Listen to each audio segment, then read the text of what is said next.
Did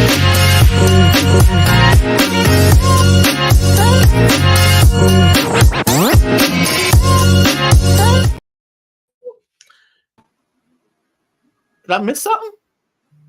Ladies and gentlemen, welcome to another edition of the Sunday. In the words of Chris Russell, in this day of our Lord 2024, it is I, the Midnight Rider. It is he, the big guy KG. We are here to entertain you, sideline junkies. Sunday morning rise. Let's go, baby. Good morning, all. Hope everybody's had a wonderful night. We here. It's time to get it in. Man, it's kind of crazy. We only got one more week, and then we're not talking about football again on a Sunday for like weeks, man, till free agency opens up. So it's kind of crazy to think about that. No, this is the time of year, like after next Sunday, probably the following week, there'll be a post by me, somewhat crying, maybe a little old school, like I miss you, type of thing. It'll be an ode to football because now I gotta watch NCAA or the NBA, and my God, the NBA has been, I don't know, man. I don't know what they're doing in the NBA, but that's a whole conversation for a different day and a different time. Well, first and foremost, how you feeling this morning? I'm good, man. You can feel the energy. Like, this is probably the most energy I've had today. Long week, man. Just one of them, we talked about it in the pre-show. Long work week. Then yesterday, out filming with doing our show for the food and sports episode. I think we didn't get in until like 7:30, 8 o'clock. And yeah, man, had a blast yesterday. Love to thank the people at Chicken Friends in Columbia. They treated us right. They gave us some good food, and it was good to go. Good conversation. And then on XO7, you're probably going to see an episode where we're sitting in the round table talking about music. Totally different from what we had or what we did with the sports thing. So we actually did 2 different episodes yesterday. That's always productive. Over on Instagram, Chantel Javon says, Rich Rising, good morning. Grand Rising, Rich Rising, all of that. To you too, Chantel.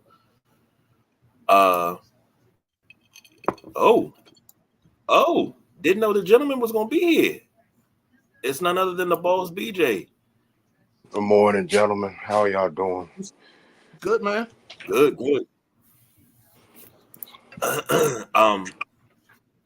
Mac says, my wife calls this her favorite time of the year, no football. Ooh. Matt, what she don't know is that we're going to fire up Madden 24. We're going to simulate another season, and we're going to do shows on that. Yo, I would totally do it. That wouldn't be bad. That would. I probably put Matt in the doghouse just now. It's probably like wife, probably like, you going to do what? What? No, I'm sorry, Matt. No, but you know what? I always tell people that. Like I used to tell, people that I was dating, I would be like, "Yo, you got from the week after the Super Bowl to the first week of August. If you want to go apple picking, you want whatever you want to do, we can do it. But after that first week of August, it's all Sunday and Saturday football from there on out. Doesn't go over well." You were upfront about it, so it is what it is, you know. Yeah. Matt say she doesn't listen. So single. Oh shit. Yeah. You know what's beautiful about doing like a simulation? Because I've seen broadcasts on simulation, and I think it's awesome. But you can also create your own scenarios.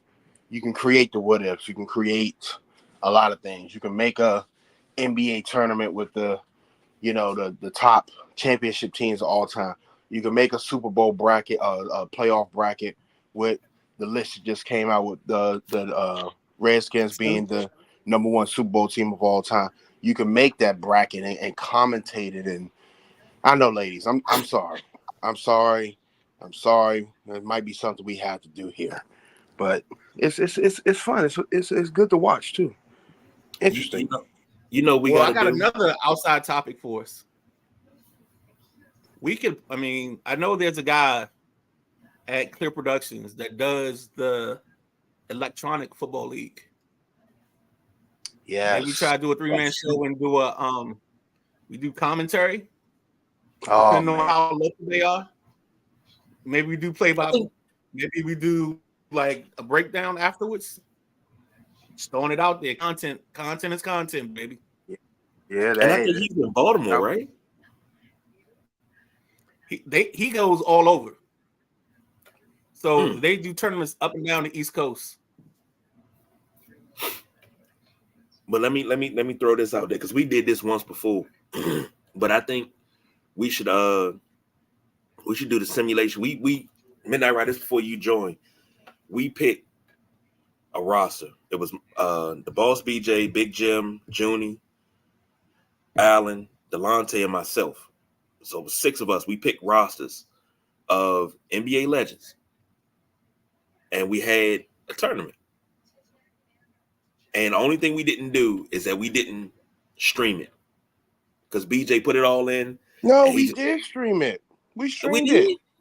Yes, it's on our channel. The championship game between me and Junie is streamed. We streamed a lot of those games. We might not have hit every game, but we definitely streamed the championship game. We recorded it or whatever. It should be still in our library. I gotta find that because that right there, like we could have sat down and had shows just breaking that down. Now we're showing that we're 2 sports junkies. This is the definition of a sports or a sideline junkie right here. Spring training 20 days away. Yes, sir. Yeah, March Madness right around the corner. Yeah, because now the talk get returned from Super Bowl to RPI and bubble teams and round of 68. It's getting ready to turn to that. The NIT invitation is getting ready coming out. Man? Big guy KG, I just want to ask you a question because I just want to confirm who won that tournament and whose player was the MVP of that whole tournament. Because the Midnight Rider wasn't there, so he doesn't know the dominance and the team I put together to beat a Michael Jordan-led team. And I don't know if the name is going to surprise him who the MVP was, but this guy was absolutely destroying everybody in his path, and he led me to a championship. Do you remember? First of all, do you know who won, KD? I know your memory is crisp. So do you remember who won that? Yeah, I remember who won. Who? The Boss BJ took home the championship. He slept with the trophy for the first 6 weeks. Hey, do you remember the player that led me to that championship? Was it Fat Lever? Nope. Nobody's team could stop. It was Bob Pettit. Bob Pettit, that's who it was. Bob Pettit was killing everybody. Unstoppable. Shout out to Bob Pettit. Here we go. I think the championship was rigged because I don't think that was simulated. I think BJ played a couple of those games when he got down. He took over and was like, nah, I'm being the coach now. I was never down. That's the thing. If you go back and watch them, I'm the captain now. Yeah, we were running. It was a well-lubed machine. Everything worked, and the team was like, "Bob, we're gonna ride you as far as you can take us. Let's go." Still bitter about it, but moving on. First topic of the morning: burning to the Orioles. No, it's I Burns, seen this come up early. Huh? You said Burns? You said Burner. Burns. Burns. Burnes. That's why I couldn't Corbin find Burns. it. He was like Burner. I'm like, what we doing? I don't know, man, because that's cheap. Well, look, it's been a long night. Maybe no, it's not your fault because you know how it is. We'll just roll with that. This is what I talked about earlier in the, last week when I said we were talking about the O's, and I said the O's have to start moving some of their draft capital, some of the players they picked up, to start getting them some better players, especially better pitchers. So they did exactly what we talked about last week. So they went out, traded for Corbin Burns from the Milwaukee Brewers. I think he was the 2022 Cy Young Award winner. And yeah, so they got him. They gave up 2 minimal prospects, DL Hall and can't think of the shortstop they gave up. But in that order, is just one of those situations where a team having a glutton of talent use that draft capital, that talent, to turn it into a product. And I think they should go out and do one more. I just realized that their closer is Kimbrel. So they need to get a setup man, but it's going to be interesting. The Orioles are going to make some moves, and I think there's some things on the horizon for the Orioles that we haven't seen in this area since Peter Angelos took over. So we're going to be along for the ride in this scenario. I love it, And man. I'm sorry, I love it because, you know, they had a really disappointing into their season last year in the postseason. And this is what you want to see moving forward if you're a fan of this team. You want to see them make a couple of moves to solidify that AL East to be dominant.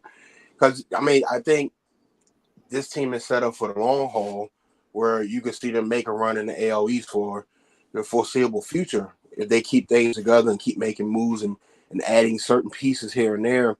But, you know, I don't want to jinx them, but I think Baltimore is looking for a little bit more than the AL East championship. And I think they got some pieces. I wouldn't be surprised. I'm not going to say it, though, because I don't want to jinx them. No, I mean, you got to look at it. They have Burns. Can't think of their number 2 pitcher. They have Grayson Rodriguez, the kid that they brought up. That's his arm is electric. You got John Means. I think they just need one more person, and I don't know if that person's a starter or if he's a middle reliever. But you're going to use 8 starters in a baseball season, no matter what, because of the injury, because of the 162. So you literally taken with Burns being in the picture and with Grayson Rodriguez, you push every other pitcher in this pitching staff down to where they should be, because most of them were playing above their heads because Absolutely. they were getting starter, number 1 starter rotation moves. Well, now they're getting number 3 starter or number 4 starter, and that's what makes it best for them. 2 things. It was the infielder was Joey Ortiz. There we go.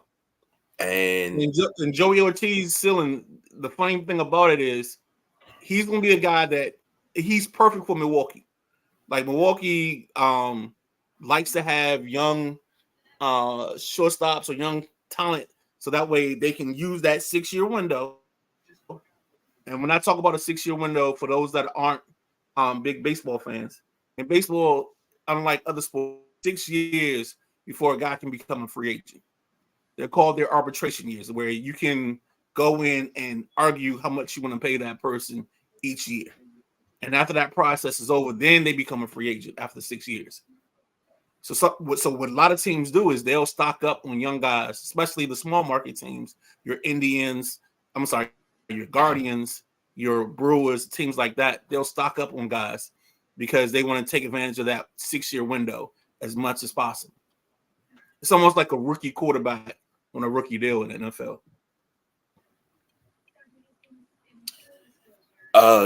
Chef Christmas says, "Good morning, my brothers. Good morning, Chef. How you feeling? Glad you could join us this morning." Oh, Chef, if he's at a store or he's somewhere cooking, because we're looking for places to do the all-in sports stuff, the clear production stuff. We're looking for food and sports. And even if we want to do a food and sports series, let's support a brother.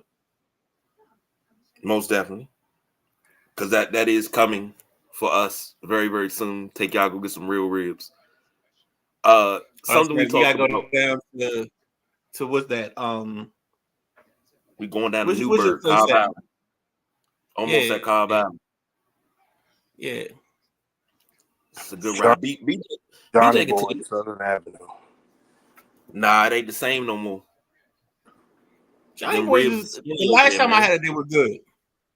The last I had 20. Let's see, I left my place in.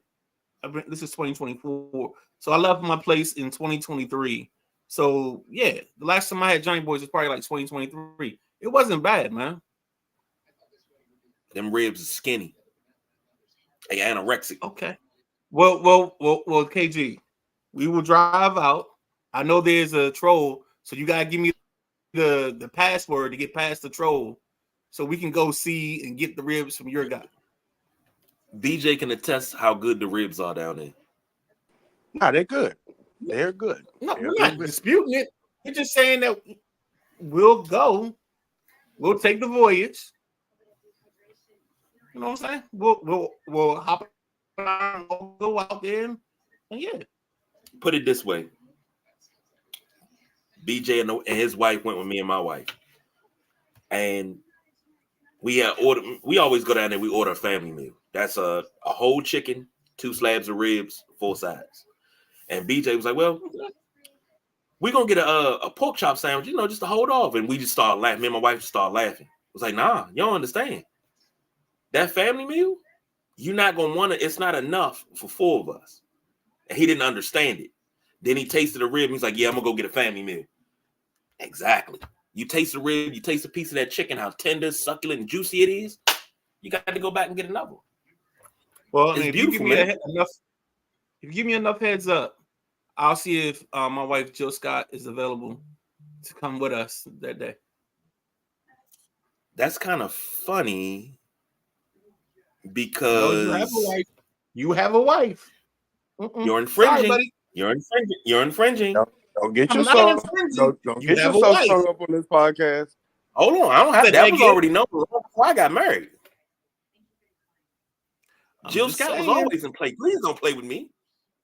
I'm not playing with you. I mean, you have a wife. I don't.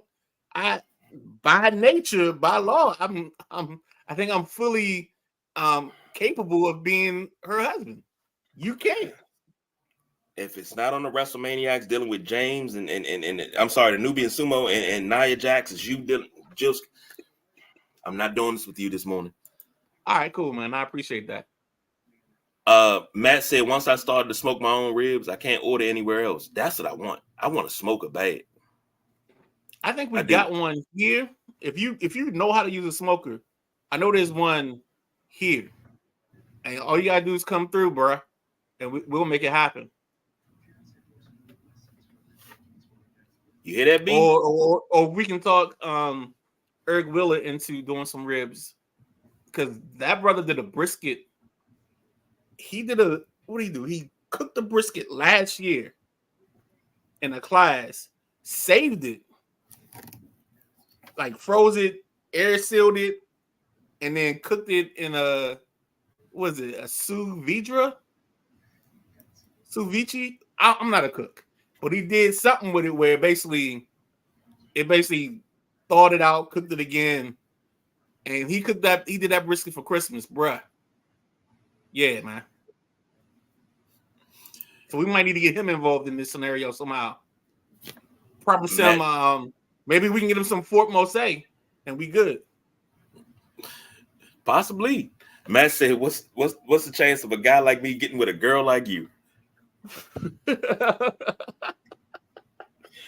Now, okay, before we move on, he seemed like he quiet over there. The boss BJ, he took and he put, what was that, B? What was that you put on the grill? What occasion are you talking about? Don't bring back up these painful memories, because I don't have it now. We put it. We came down to the house and you had cooked. You got it from BK Miller. The New York strip? Yeah, but he got the whole one, so it's like yay big. And he slow cooked it all day on the grill. Now you just can't slow cook it. You have to talk to it. You have to go out there, give it words of encouragement. You have to tell it how beautiful it is. give it the temperature, the time. This is a 3-4 hour process because I want to come off medium rare, but I wanted to hold all this emotion, all those juices. So it's a rigorous process of talking to the meat and petting the meat and letting the meat know it's king. And that you do your part, I'm gonna do my part, and I'm gonna cut you up, and I'm gonna eat you. You and your juices. And if I'm not mistaken, did you use a dry rub the last time? Did you dry rub your meat? Yeah, dry rubbing is a little rough, but when dry rub is applicable, yeah, I can use dry rub. But sometimes what I've learned over the years and being all seriousness, sometimes if you buy the right meat and just let it cook, let it smoke, the flavor it speaks for itself. I never understood when I was younger. I would grab A1 sauce immediately for a steak, and people would be, "Oh man, taste the meat, taste it, taste." Oh no, I want some A1. And it wasn't until I got a little older, probably early 30s, where I started just tasting the meat and Yeah, appreciating. sometimes you gotta just put the meat in your mouth sometimes to Yeah, get the true essence of it before. Yeah, I get that. I get that because let the juice I pop. did Let the juice pop in your mouth. right. Because what I did one time was I cooked it wasn't a medallion. I cooked one of my steaks and I like marinated it and on this whole thing. And like when I got to work and I was talking about it, my boss was like, "Yo, you was doing too much with the meat. Like you was playing with the meat. You should have just put salt and pepper on it, and you'd have had a good steak. You didn't have to do all that extra." Yep. And I was like, "Okay." So the next time I got one of those steaks, I just did salt and pepper, and it was just like perfect. You know what I'm saying? Like I manicured the meat the perfect way and made sure that it was nice and succulent, and it was some tasty meat. You know what's the next level up? A salt brine. Yo, yeah. Salt brine. If you got time to do a salt brine for a nice, like a New York, New York strip, nice big piece, and do that thing in a salt brine.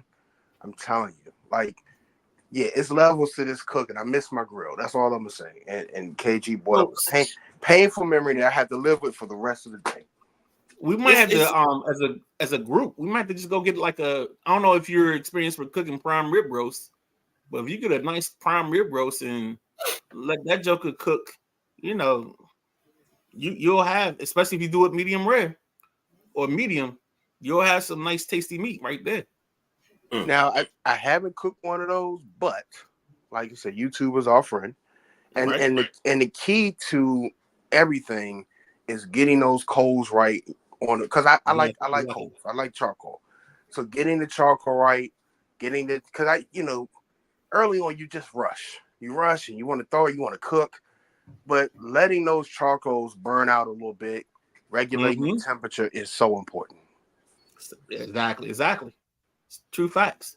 And then I mean, a lot of us we probably like a when it comes to the prime rib, you want a little pink.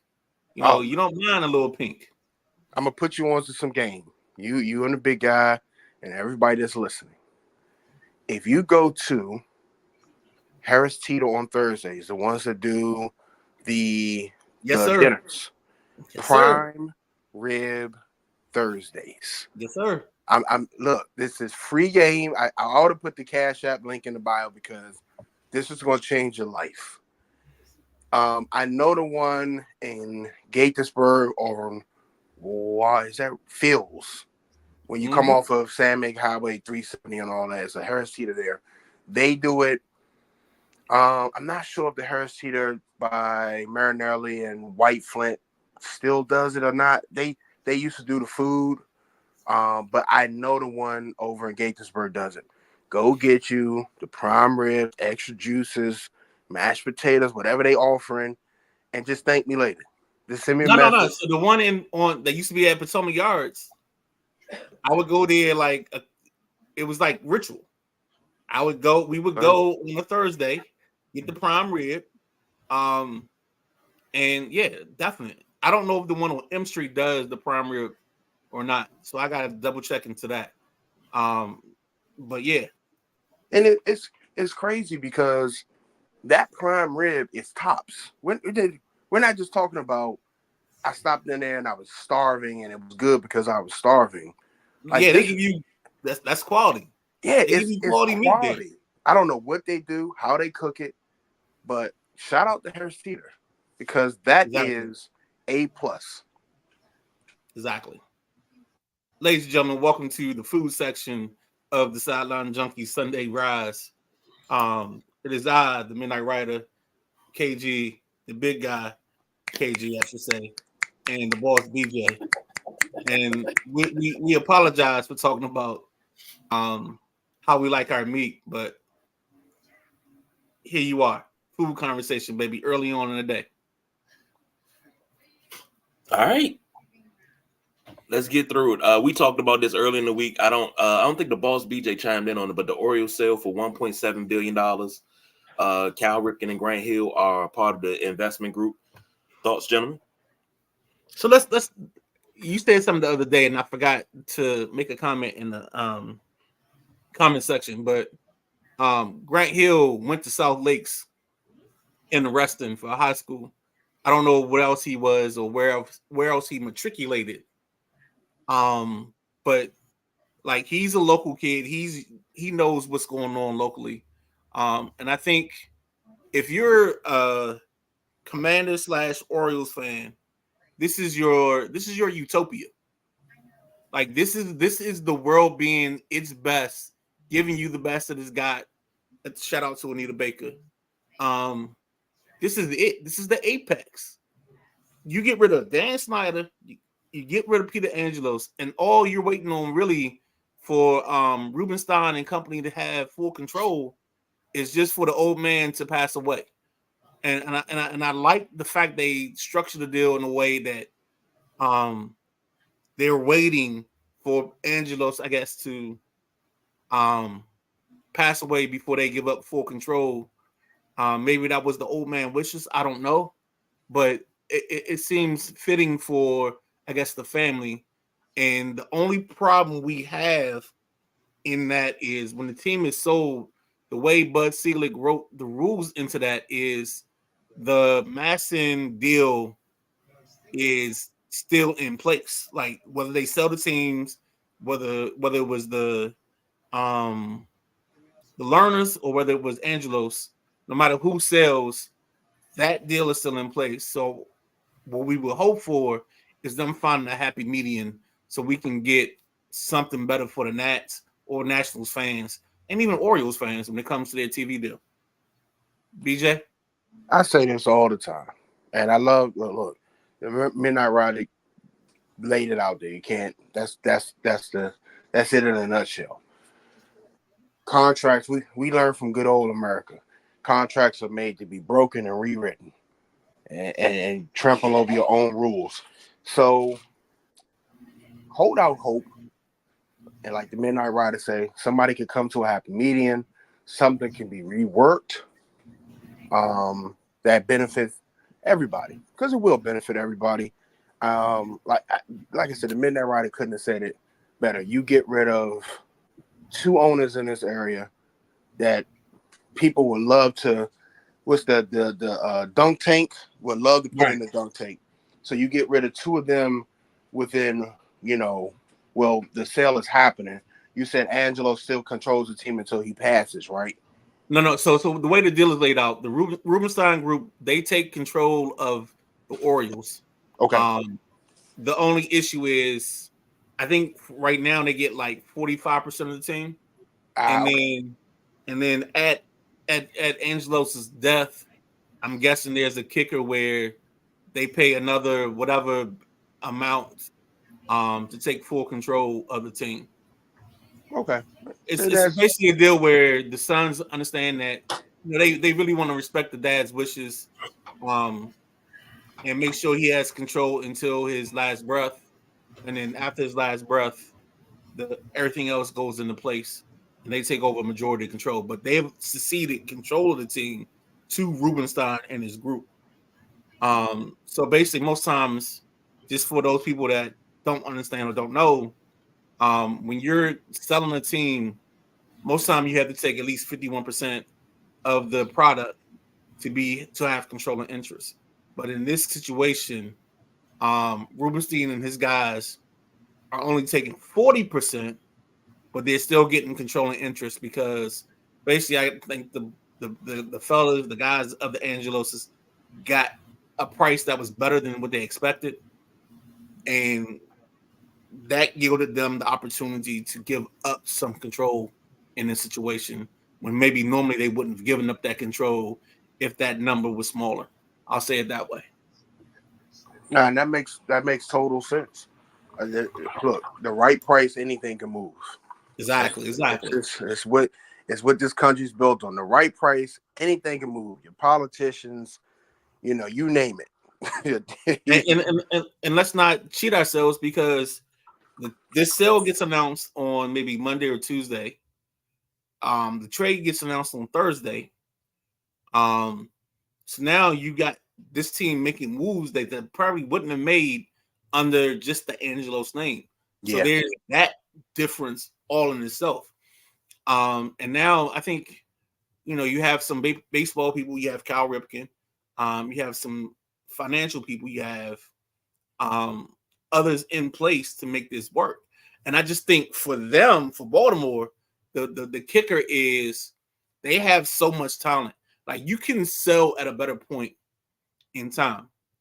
You're selling when you're at your height and you have nothing but potential going forward. I think I said this last year at some point. I said the Orioles are going to be significant for the next 10 years. And this is not on some Yankees type of dominance where they buy the best players. This is where you develop your young talent. You get your young guys in place and you have them in place for 6-8 years because you make smart decisions. And that's the difference. And I'm not a huge baseball guy. I'm a Joda fan when it comes to baseball. But watching sports for 30 years now, 30 plus years, the way the Orioles came together in the season and clicked and the way they were winning and the way they were moving, it raises that, not a red flag, but it raises that light bulb in your head like, they might be on to something here. And that's why I said earlier, not only locking up the AL East for the foreseeable future, but you might be talking about a pennant and some other things, coming home to Baltimore. On top of them having one of the best, still having one of the best stadium experiences in the league. So they have a lot of things going for on and off the field. And I guess the ceiling was high for the Orioles. Now you can't even, you look up, you can't see it because it's a whole lot to go with this now. And I think Baltimore should be excited. Hopefully the Ravens get back on track, but you got the Ravens and the Orioles making noise now. I told y'all this before. It's probably now we're on probably 11 or 12 years ago. Josh was playing soccer at a rec center in Baltimore County, and literally those Ravens fans showed up because that's the year they made the run where they beat Kaepernick and company in the Super Bowl. And I never forget, like it used to be clockwork. They had their Ravens gear on the whole season.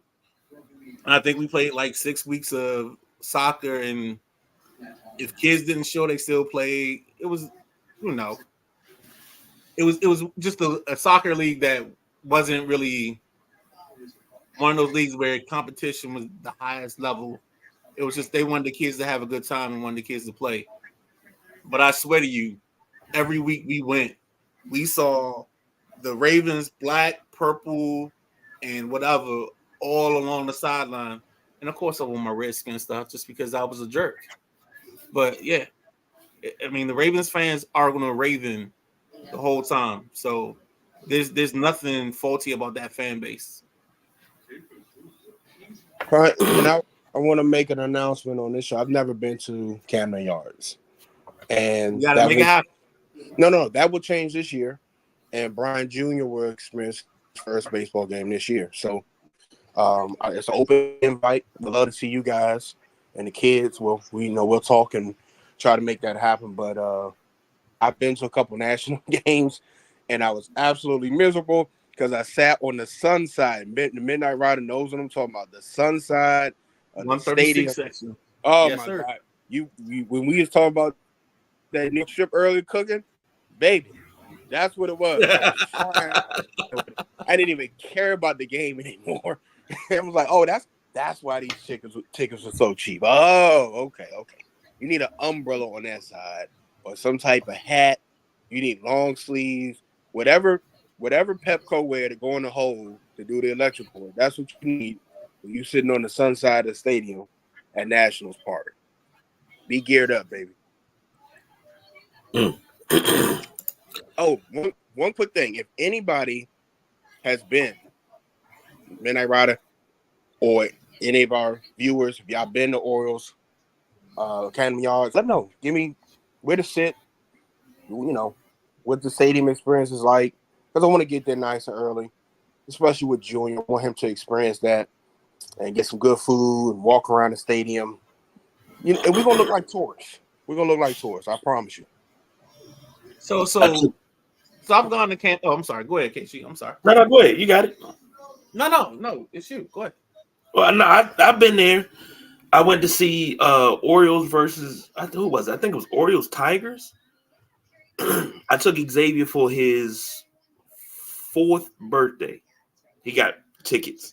We sat on the first baseline, and the gentlemen that were sitting around us, they saw a kid there, so they kind of toned down going at the refs, but they explained the game to him in terms that I couldn't.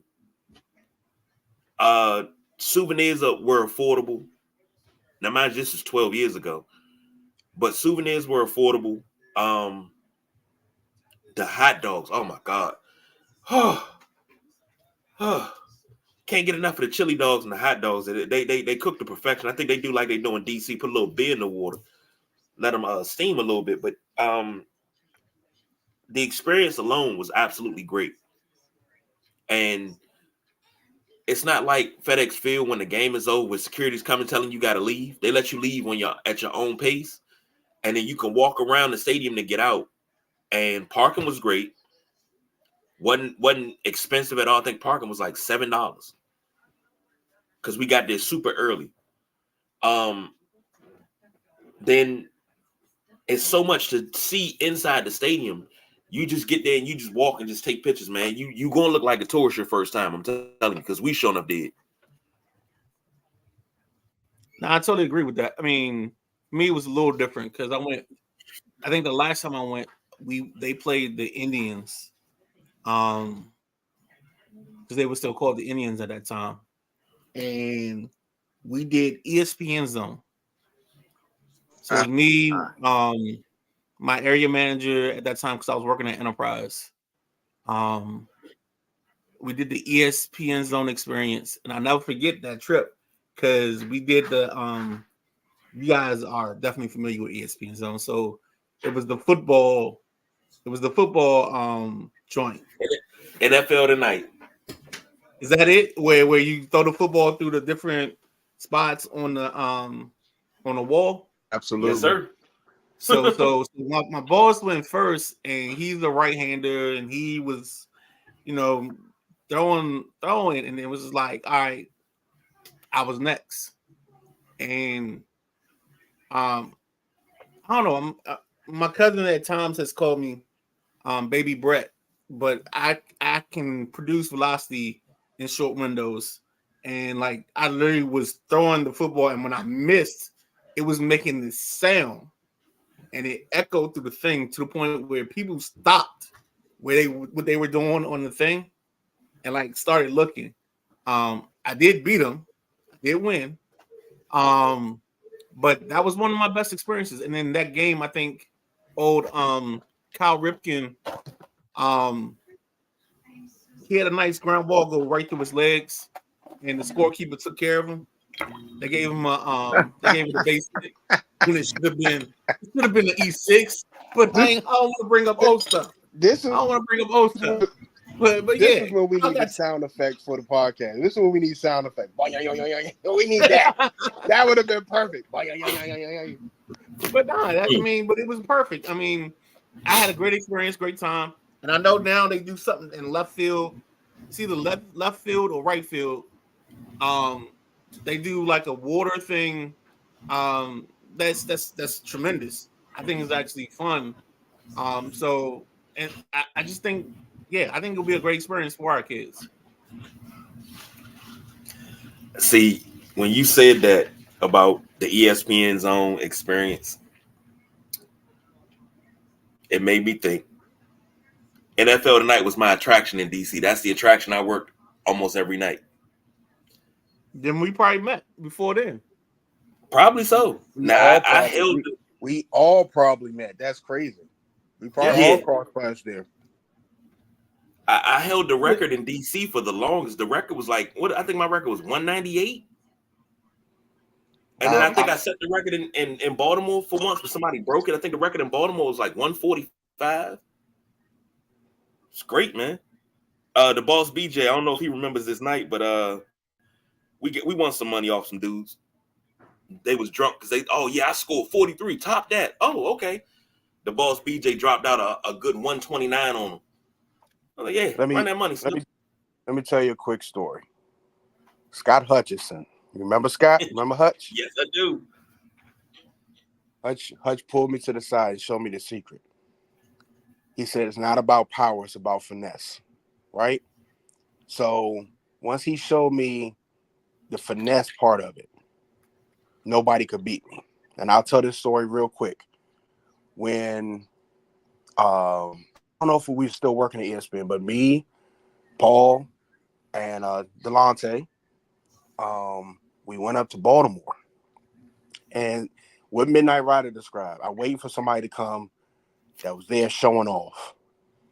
And I was in the 1-somethings. It was nowhere close. And everybody kept coming up challenging me, and the crowd behind me kept just growing and growing and growing to the point where now people are like, you can hear the chatter in the background. Does he play for somebody? Play for college or something. You hear that chatter. And I think after about it was so bad, I was paying to beat people. I'm like, oh no, I got you. I'm gonna swipe my card. Come on up here. And just waxing them out the gym. By the 5th or 6th time, I just left. I just walked away with the girl, with like Joe Namath with the mink coat, the girls on my arm, and walked into the sunset. All right, guys, let's get back to the topics at hand, man. We gotta get to this. We gotta get rapid fire. This has been a story episode. Matt says, really isn't a bad seat in the park to me. Upper deck behind home plate gives you a great view of the entire field. Any game not involving the Yankees would be cheap on secondary market. And that we were close to home plate too. That's a really good seat. Really good seat. Okay. I already gave my thoughts on the NBA 65 game minimum to qualify for an award. Jamal Crawford gave his thoughts. Yes, I talked about this Thursday. What you gentlemen think about this? Because they think it's unfair. I think it's stupid that we're even having this argument. Like, if you can't play 65 games, and you don't have a serious injury or something that is really prohibitive for you to play in this league, then no. This whole load management and doing this and doing that, I thought you were the most skilled group of players that we ever walked into. I thought you had the better technology and all that. So why are you missing games if it's like, I don't understand. I think there's this thing where there's a gap between them loving the game and understanding how to build fans. And I also believe that TV has a part in this. But you got to build a fan base. You got to make people love what you do. And I just don't think they do that on a daily basis or a weekly basis. Like, I watched games last week, and yes, okay, we'll full disclosure, yes, I had money on some of these games, but there are games when guys just don't show up. And if we got to be specific, Kyle Kuzma 2 nights ago, 13 points to 7 rebounds. Like, what are we doing, Kyle? All I needed was 20. You know what I'm saying? I mean, there's other guys, Anthony Edwards, on a night that you think he's going to get 30, he goes out and drops 12. What are we doing? But, I'm going to take my gambling out of it. I'm going to be unbiased. And I just think these guys just don't, like Kobe said, there's a reason I play these road games and I play hurt because these kids or these people spend their money to come see us. And I think part of this is because we don't have enough vets in the league. But I don't think these guys understand that portion of it. I don't even know where to start. And I'm about to be on my Steven Jackson shit. You know how Steven Jackson say, always tell, if you haven't played in the league, you can't tell me anything. Right. If you've never been on an MVP ballot, if you've never gotten a vote, your opinion doesn't matter. Y'all know how I feel about Jamal Crawford and what's the other boy, Lou Williams. Y'all know how I feel about lifetime 6 men that don't want no more, don't want no less. They perfect where they are. They don't, in the Midnight Rider touch on it, don't have that ambition. They don't want to be better.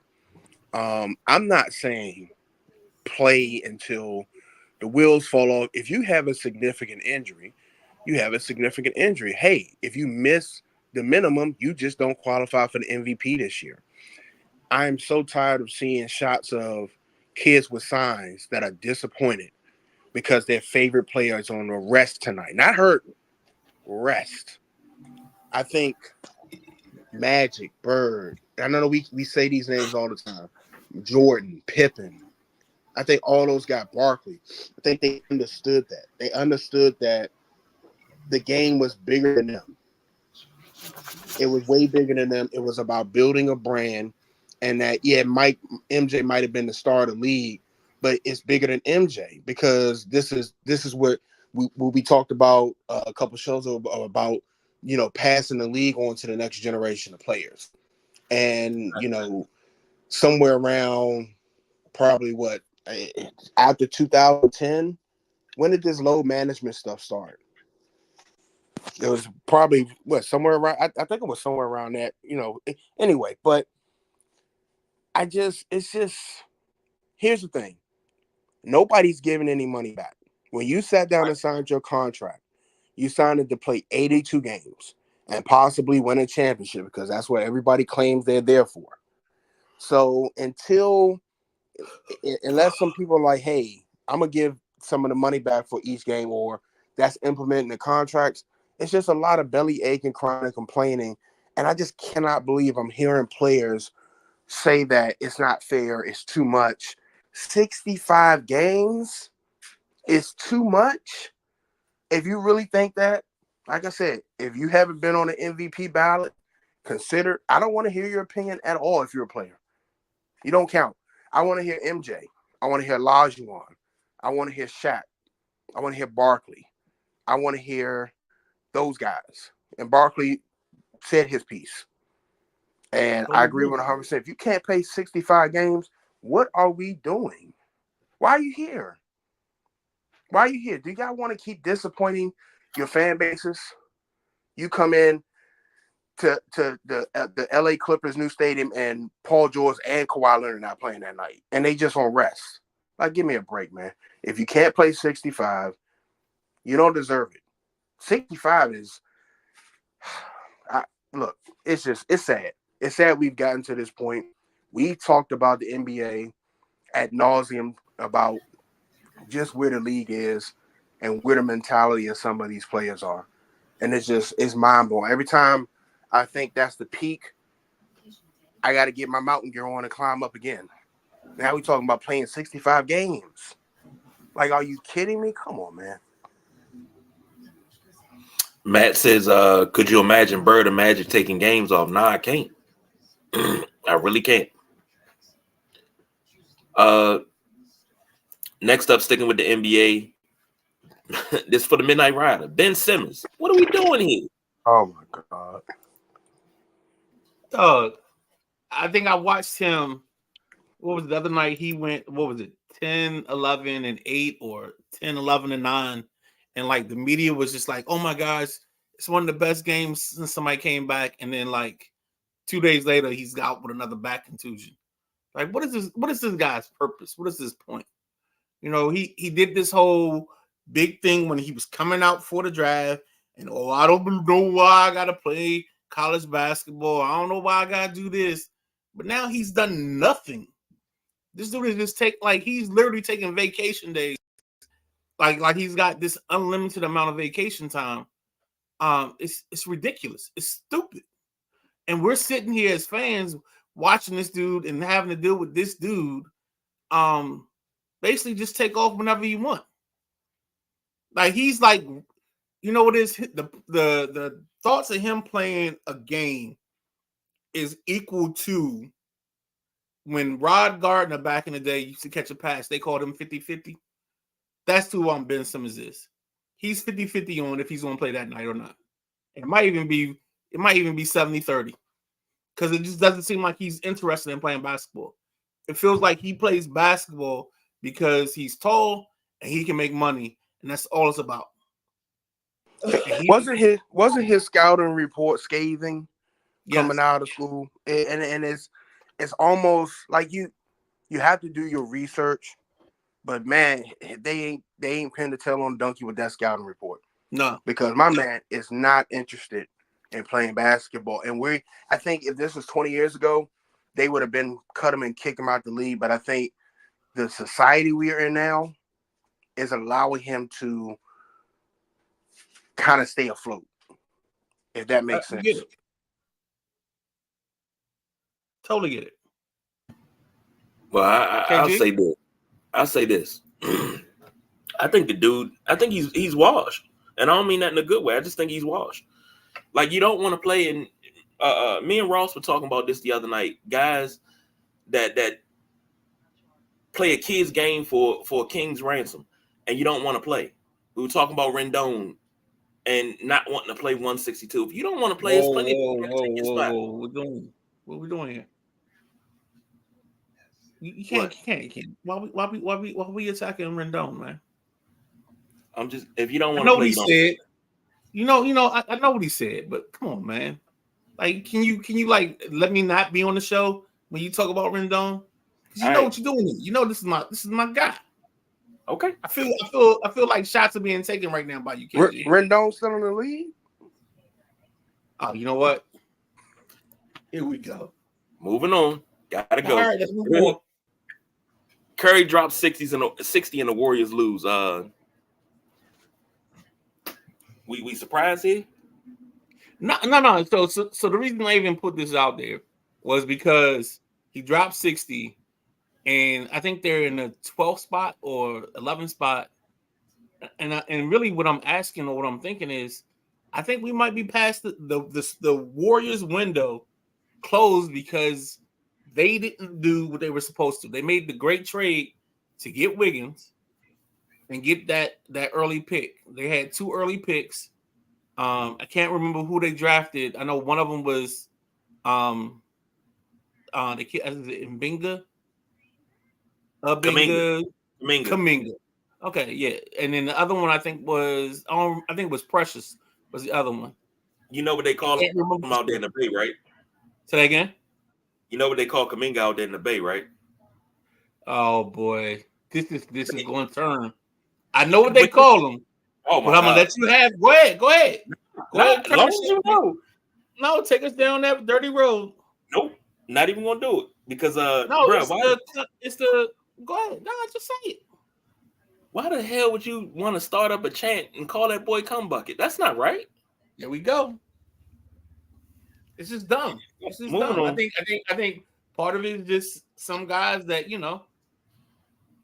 found something and they just want to run with it. But seriously, I just think the Spurs I'm sorry, not the Spurs because I hate the Spurs as much, but the Warriors are at this space where they don't have it no more.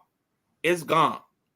And they stole 2 or 3 years because they brought in what's his name? Durant. Curry, I think maybe he's a 1-time Finals MVP. He's not 2-time.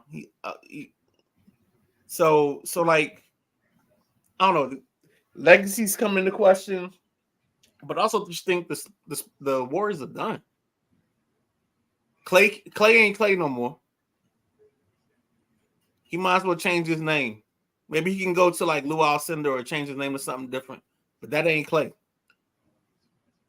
Maybe change his name to Muhammad Ali or something. I don't know. And I just want to remind people, this is the same guy that was crying about not being on the NBA top 75.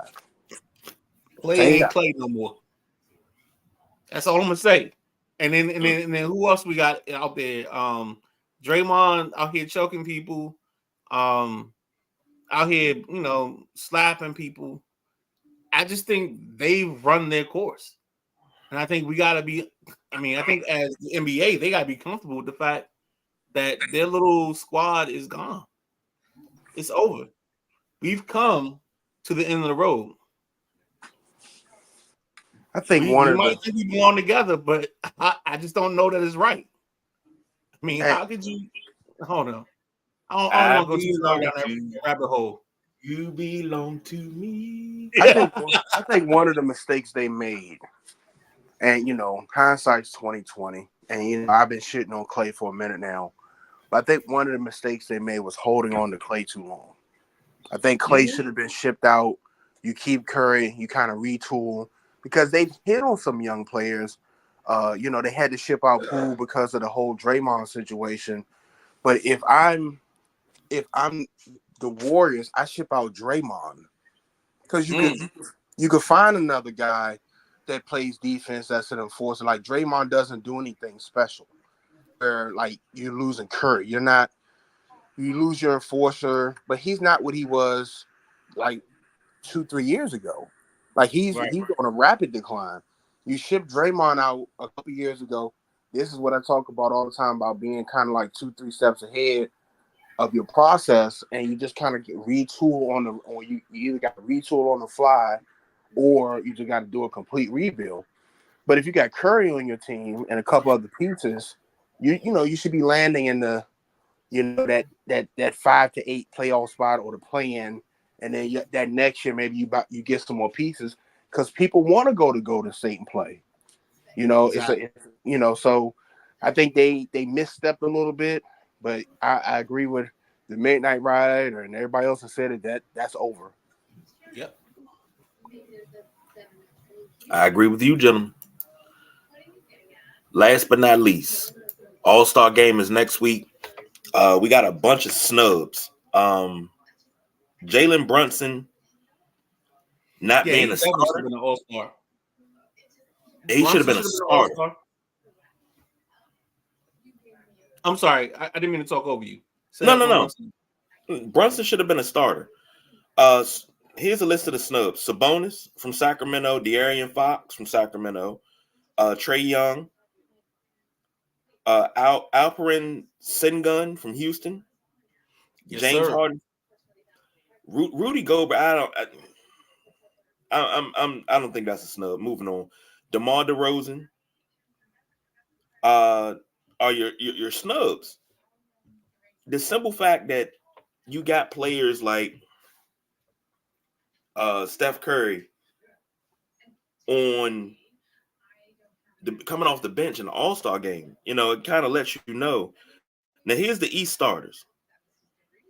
Giannis. Wait, hold on. Why has it got Giannis up there twice? I guess Giannis must be the captain. Giannis, Embiid, Halliburton, Lillard, Tatum. Those are your starters. The reserves are Bam, Banchero, Brown. Brunson is a reserve. Maxey, Donovan Mitchell, Julius Randle. On the West, LeBron's the captain, of course. He got Luka, KD, SGA, and Jokic. Your reserves are Book, Devin Booker, Steph Curry, AD, Anthony Edwards, Paul George, Kawhi Leonard, and Karl Anthony Towns. And a lot of people are saying Karl Anthony Towns is playing very good. You didn't name Bradley Beal as a reserve on the West. Because Bradley Beal's not an all-star. Oh, okay. I just want to make sure. I mean, shit. What, are you surprised? No, I am because my neck, my back, my neck and my back. Come on. I broke my back. You did that with that version. I broke my back. You broke your back, yes. It's spinal. I was a little nervous. But a lot of people are saying Karl Anthony Towns is playing very, very well, but Sabonis should have been in there over KAT. So I'm not, yeah, I get it. I mean, I think Fox gets the short end because he plays in Sacramento. I think if he plays anywhere in the East Coast, especially up and down the Mid Atlantic, he's automatic. He's not somebody you're skipping over. I think Edwards is another person that should be an automatic. They should be a lock as a starter, not as a reserve. But I think we're at a spot where the NBA is struggling to find its identity. Because for me, I said this probably 2 years ago, like SGA was my guy. And SGA was my guy because he did all the little things. I like a guard that rebounds. I like a guard that can get assists. And then his scoring is like supplemented and all of that. And I think we're at a point now where the old guard is sticking around too long. So we got LeBron, we got Curry, we got these guys, Durant, and I think they're here almost overlapping these young guys to an extent where the young guys aren't getting the shine that they deserve. Like this should be Anthony Edwards, SGA's, Trae Young. It should be their league, but for some reason these guys are holding on a little too long to their glory. You know, even when I think about Team USA that's going to go to Paris, I think there's some guys. I think LeBron, I think KD, I think Steph. Like if you've got multiple gold medals, I think you should move aside and let these young guys take over, and let's start the process of building a new generation of basketball talent in the U.S. Go ahead, guys. I've watched many an All-Star game, and I know the old dogs. They they kind of see control as starters. You start seeing them come off the bench. You know, if it's their last All-Star game, you know it's the last one. Yeah, you elevate them to starter. You know, a starter for the All-Star game, i.e., Jordan his last All-Star game in 2003. Doug Collins moving from starter to the bench so Hondo could start his last All-Star game. I think that was 79. You know, things like that. But yeah, you gotta it's a lot of young talent that does not make the All-Star team. And then it's a lot of talent that's getting older that are snubbed out of these All-Star. I don't like the popularity contest of it, because if the media only talks about this portion of the NBA and that's all everybody hears because everybody's digesting the NBA and this small of a portion, that's all the players you're going to know. But you got other guys that's doing work that's not getting the shine, so they're not getting voted in. But then the coaches have to pick the reserves. And it's like you used to always have a young up-and-coming dude that was like the 12th man picked on the All-Star game so he can get the experience around the veterans and the old dogs and how the game is supposed to be played, because that's when everybody comes together. There's no allegiances. That's when you sit down, you talk, you have dinner, all of that. Because not only are the older guys in the league there, but the legends are at All-Star Weekend as well. So it's, you got to bring that young puppy along so they can get the knowledge. And it's like, no, the young puppies are not getting brought along no more. Right. And it's sad. But this is not our NBA, so it is what it is. B? Nah, I mean, it just goes back to what, kind of the points I was making with the whole 65 game thing. It's just not the same NBA. Right. And it's just the guys, the players in the league don't view it as the same. I know I talked to KG about this. Maybe I left it in the chat. I'm not sure about maybe changing the voting around a little bit because the fans are always going to vote. If they see LeBron James' name up there, they're going to vote. They can see Kevin Durant, the names they know, they're going to vote. It doesn't necessarily mean they're supposed to be there. So this is when maybe you have to sit around and change it around a little bit. And it's nothing wrong with LeBron and Kevin Durant coming off the bench or being special commissioner exemptions or whatever the case is. But definitely holding up the league. And, you know, I hate to say that because when they're gone, they're going to be missed. But right now, you're holding up the young guys. And you're holding up the young guys from shining and being on a platform where they can show their stuff. It's like, hey, we got this. You know, and then you bring LeBron in, you bring in, you know, the Kevin Durant's, the older players for some, you know, some back end minutes in the All-Star game and just do it like that. But it's not going to change. Well, fellas, we've come to that point of the show.